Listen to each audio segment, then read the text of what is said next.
Chapter 10: Beyond Your Mind, Body, and Spirit. When going through hard times, I tend to pay close attention to how my mind, body, and spirit are, as if they were their own identity, which they are. I tend to pay very close attention to how my spirit responds, because no one really knows what's inside of them until they're under stressful situations. We are hard pressed on every side, but not crushed, persecuted, but not abandoned, struck down, but not destroyed. 2 Corinthians 4, verses 8 through 12. You can tell the difference between real fruit and fake fruit by what's on the inside of them. Pretend we're talking about a car. When we are pressed, the main thing that comes out is the main one who's driving this car. So who's driving? Is it your mind, body, or spirit? If you feel pressed and your mind and emotions are driving, the first thing to come out may be cursing or self-deprecation. If your body is driving, you may find yourself jumping into bed with someone that you shouldn't be with, or eating something to ease the pain, watching porn, or whatever else your body wants to fill that void. If your spirit is driving, then you praise and you worship. No matter what's happening, you're speaking life and purpose comes out. In this book, I use an exercise that I do to track how I'm doing on my walk with the Holy Spirit. I came up with this exercise after I decided to change my diet and get a juicer. While I was juicing, the Lord showed me what happens in life when we are thrown challenges that seem unbearable. When juicing, you take your favorite fruits and or vegetables, chop them up, and put them in the juicer chute. And then you blend. You turn on the blender and the fruits and or vegetables start turning into a state that they've never been before. The thing about juicing is that there is a section on the appliance that collects the leftover pulp from the fruits and the vegetables left behind. Then, of course, you have the juice.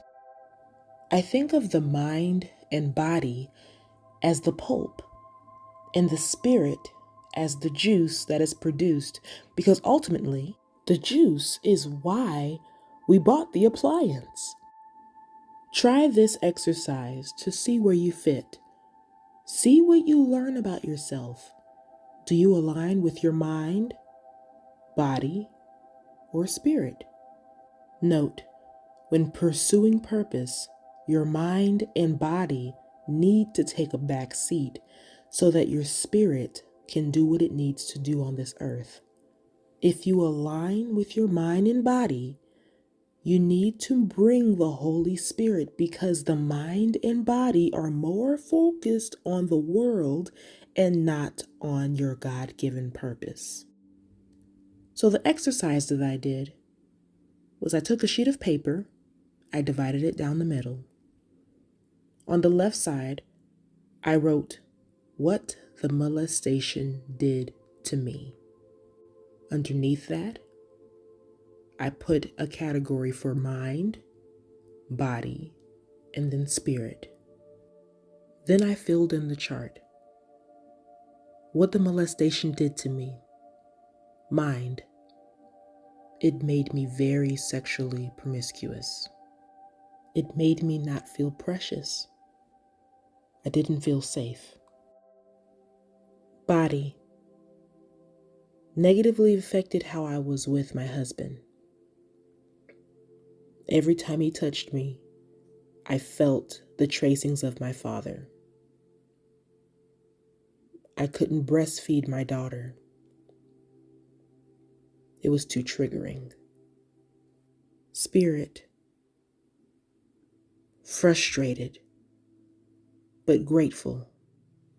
Grateful that He trusted me with this testimony.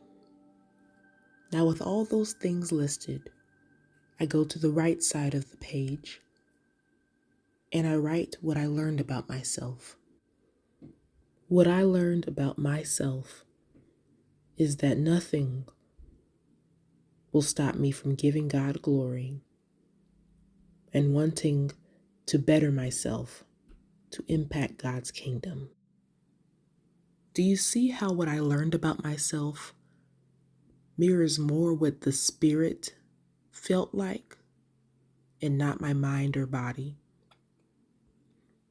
That's the true test to see where you are. How does your spirit feel? Because that is ultimately who you are. We are a spirit. We have a soul and we live in this physical body. Another exercise that helps me was writing down what my spirit, soul, and body would say if they could speak.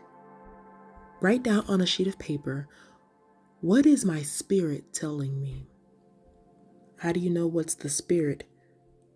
Any unexplainable easiness or tug the inner you. For me, if my spirit could talk, it would say, this is the perfect time to write Beyond the Man. Stop wasting time. We don't know how long we have to do this. Write now. Tomorrow is not promised. Fast and pray so God can do His work in us. Then write, what is my soul telling me? Your soul, that's the mind, will, and emotions.